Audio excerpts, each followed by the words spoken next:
یہ آپ نے فرمایا لا یجتمع فی جوف العبد الایمان والحسد، کسی بھی مومن بندے کے دل میں دو چیزیں اکٹھی نہیں ہو سکتی، ایمان اور حسد، یہ دونوں اکٹھے نہیں ہو سکتے۔ ایمان ہوگا تو حسد نہیں ہوگا، حسد ہوگا تو ایمان نہیں ہوگا۔ اسے اللہ کے رسول صلی اللہ علیہ وسلم فرمایا تب الیکم داء الامم قبلکم، ایک بیماری ہے، بڑے پرانی بیماری ہے، وہ پرانی بیماری ہر دور میں چل رہی ہے اور تمہارے اندر بھی سرایت کر جائے گی۔ تب الیکم داء الامم قبلکم الحسد والبغضاء، حسد اور بغض۔ نیکوکار آدمی ہے، نمازی ہیں، پنج وقتہ ہیں، دیندار ہیں، لیکن بغض ہے۔ آپ نے فرمایا ہی الحالقہ، یاد رکھنا یہ بیماری مونڈ کے رکھ دینے والی ہے، یہ اس طرح پھیر دینے والی ہے۔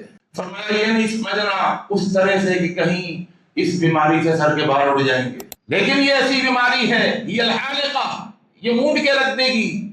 صحابہ پریشان ہیں، اللہ کے رسول کیا فرما رہے ہیں؟ اگر یہ مونڈ کے رکھ دے گی تو بال نہیں ہوں گے۔ آپ فرمایا لا اقول، میں تم سے یہ نہیں کہہ رہا تحلق الشعر، یہ بیماری تمہارے بالوں کو مونڈ کے رکھ دے گی۔ اللہ کے رسول پھر اور کیا کس چیز کو مونڈ کے رکھ دے گی؟ فرمایا ولکن تحلق الدین، تمہارے پورے دین کو مونڈ کے رکھ دے گی۔